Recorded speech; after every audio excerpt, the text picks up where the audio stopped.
He wasn't a king, a general, or even a nobleman, yet he held the fate of an empire in his hands. This is the story of Grigory Rasputin, the Siberian peasant who bewitched the Russian royal family and became one of the most mysterious and feared figures in history. How did this so-called mad monk gain such incredible power over Tsar Nicholas II and his wife, Tsarina Alexandra? Was he a holy man with divine gifts, or a master manipulator who orchestrated the downfall of a dynasty? Today, we're pulling back the curtain on the man who haunted the Russian throne.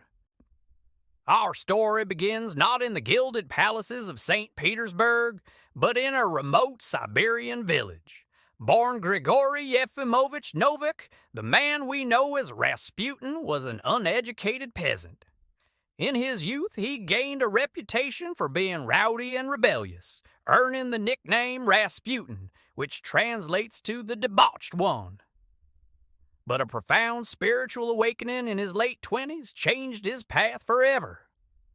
He left his family to become a strannik, a wandering holy pilgrim. For years he journeyed across Russia, visiting monasteries and holy sites, building a reputation as a mystic and a healer. He didn't look like a traditional holy man. With his long matted hair, unkempt beard, and piercing, hypnotic eyes, he was an imposing and unsettling figure. Yet, people were drawn to his charismatic personality and his seemingly profound spiritual insights. Word of this strange faith healer from Siberia began to spread, eventually reaching the highest echelons of Russian society, all the way to the ears of the desperate royal family. The early 1900s were a time of immense turmoil for Russia and the ruling Romanov dynasty. Tsar Nicholas II was struggling to maintain control amidst widespread poverty, political unrest, and the disastrous Russo-Japanese War. But the royal family's greatest crisis was a private one. Their only son and heir, Alexei, suffered from hemophilia. This genetic disorder, passed down through Queen Victoria's lineage, meant that any small cut or bruise could lead to uncontrollable, life-threatening bleeding. The Tsarina, Alexandra, a deeply religious and anxious woman, was desperate for a miracle. She had tried every doctor and every conventional treatment, but nothing could ease her son's suffering. In 1905, through connections in the royal court, Rasputin was introduced to the Tsar and Tsarina. He was their last hope.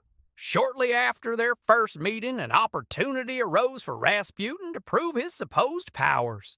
The young Tsarevich Alexei had a severe bleeding episode that the royal doctors could not stop. The boy was in agony, and his parents feared the worst. In a state of panic, Alexandra summoned Rasputin to the palace. What happened next cemented his place in the royal court.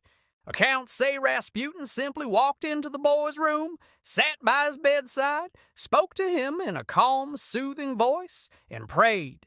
He told the doctors to leave the boy alone. Miraculously, within hours, the bleeding stopped and Alexei began to recover. Historians debate how he did it. Was it hypnotism that calmed the boy and lowered his blood pressure? Did it simply have a reassuring presence that had a psychosomatic effect? Or did he, as some suggest, convince the Tsarina to stop administering aspirin, a common painkiller at the time that we now know as a blood thinner?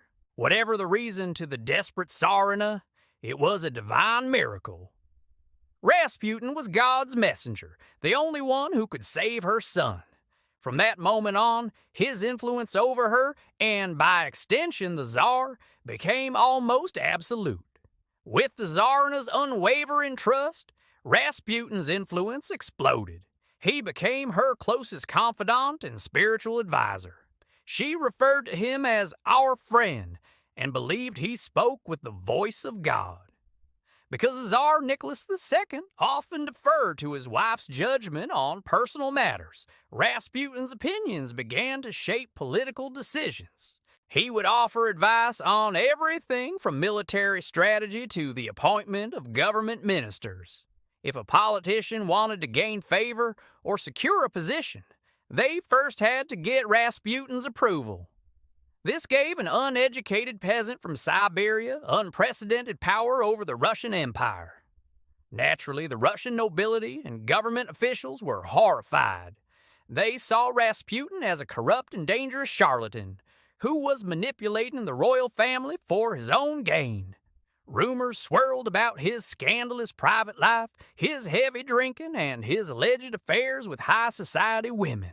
The press painted him as a demonic figure, a puppet master pulling the strings of the monarchy.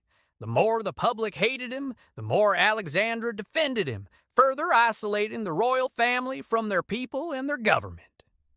As World War I ravaged Europe, Russia's situation grew even more dire.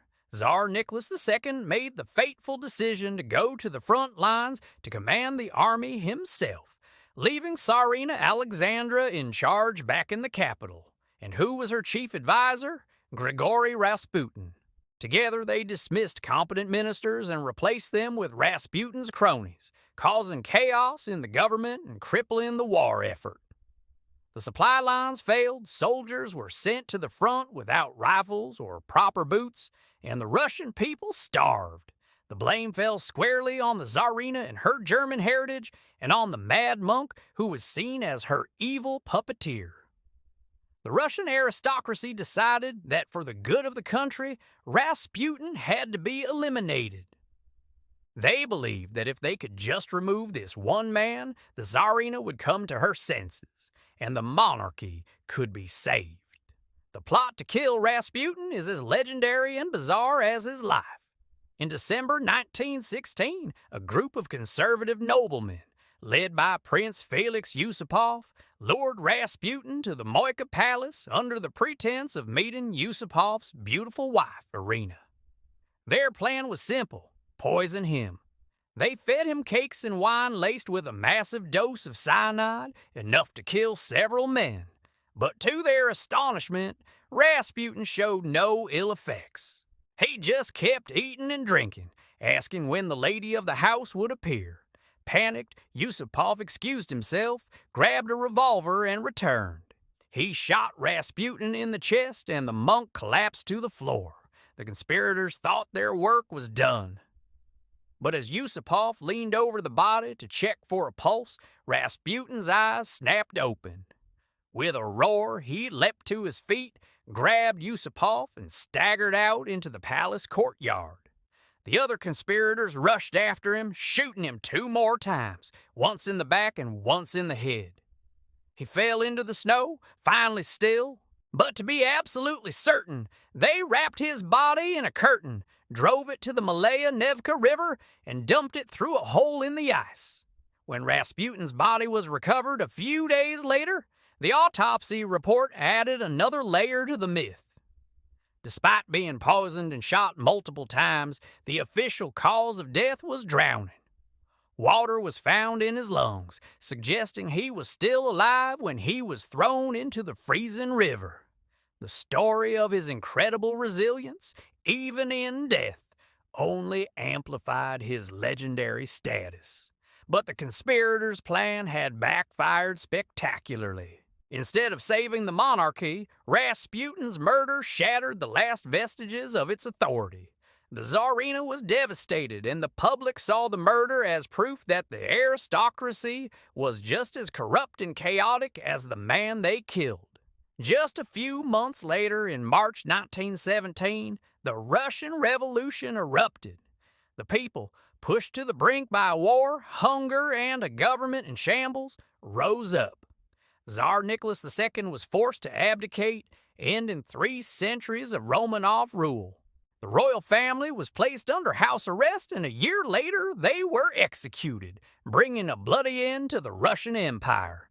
So, who was Rasputin? A holy man with a direct line to God? A cunning manipulator who exploited a desperate family? Or simply a product of his chaotic times? Perhaps he was a little of all 3. He was a man of immense charisma and personal magnetism who arrived at a moment of profound crisis. His ability to ease the Tsarevich's suffering gave him a foothold, and his influence grew in the power vacuum of a weak government and an isolated royal court. While he didn't single-handedly cause the Russian Revolution, his scandalous presence and disastrous political influence eroded public trust in the monarchy, accelerated its decay, and became a powerful symbol of everything that was wrong with the old regime. His life and death remain a haunting testament to how the personal anxieties of a few can shape the destiny of millions. What do you think? Was Rasputin a mystic, a monster, or just a man in the wrong place at the right time? Let me know your theories in the comments below. Thanks for journeying back in time with us today. If you enjoyed this dive into one of history's most mysterious figures, be sure to hit that like button and subscribe for more untold stories. We'll see you in the next one.